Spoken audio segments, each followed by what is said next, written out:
Today is a good day. A package arrived from Scotland, so I thought to open it I would use my replica Braveheart Sword. This is on the kitchen table, some Stuart Models Castings from Scotland.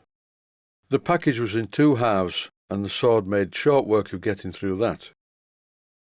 As I continued to open the packages, the sword was struggling to cut this parcel tape. I mean, it's not very sharp.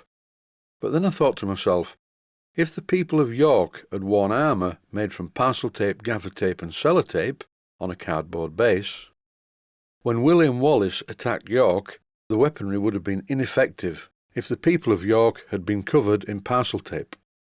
And that's it for the history lesson. In the end, I gave it up as a bad job and used a small sharp kitchen knife instead.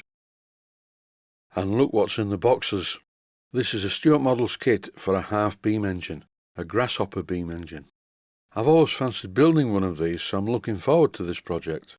I never try to take too much work on, so don't worry, I will be finishing the Victoria build project before I start this one. I'd like to take this opportunity to thank Roger from Scotland for sending me the kits. This one is a Stuart number 8, and this will build into a really nice engine. Frequently I get messages from viewers asking, which is the best model steam engine to build if you're a beginner? I usually reply a Stuart Victoria, and that's why I chose the Victoria to use in my How to Build a Model Steam Engine video series, which I will be continuing very shortly. Some of these castings have already been machined to a very high standard, and anything that saves time is a good thing. What have we here? Half beam FW. Well, of course, it's the half beam flywheel, and already it's been machined to an extremely high standard, with no chatter marks anywhere.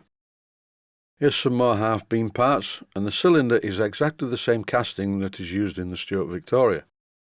And here are some more castings for the half beam. The pedestal and the beam are identical to the parts used in the normal Stuart beam engine. This is different though, this is the base, and once again it's been very well machined. A bit of rust, but that will just come off very easily with a wire brush. Whoever machined these parts really knew what they were doing. I wonder what this part is. It's like playing past the parcel.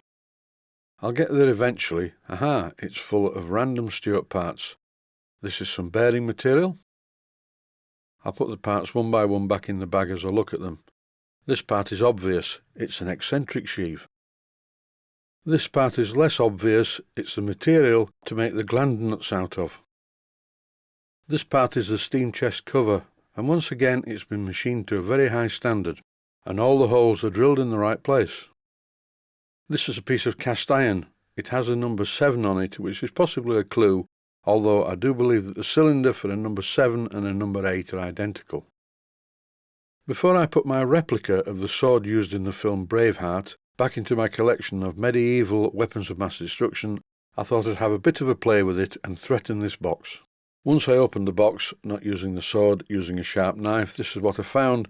I think this is a Stuart Models number 7A flywheel. And the really good news is the hard parts of a number 7A have already been machined.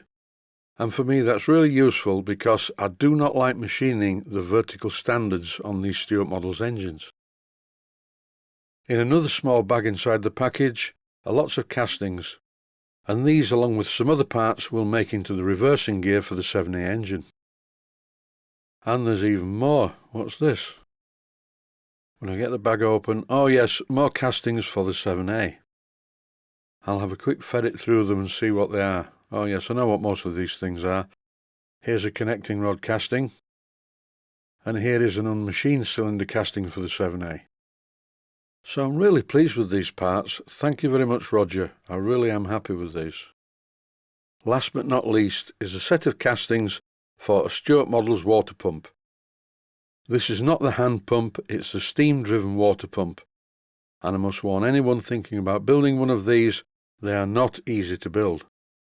Before I start on any of these castings, I'm going to finish off the How to Build a Model Steam Engine series featuring the Stuart Models Victoria and putting all the parts back in the box. And that's it for this one. Thanks for watching, and I hope you found it useful.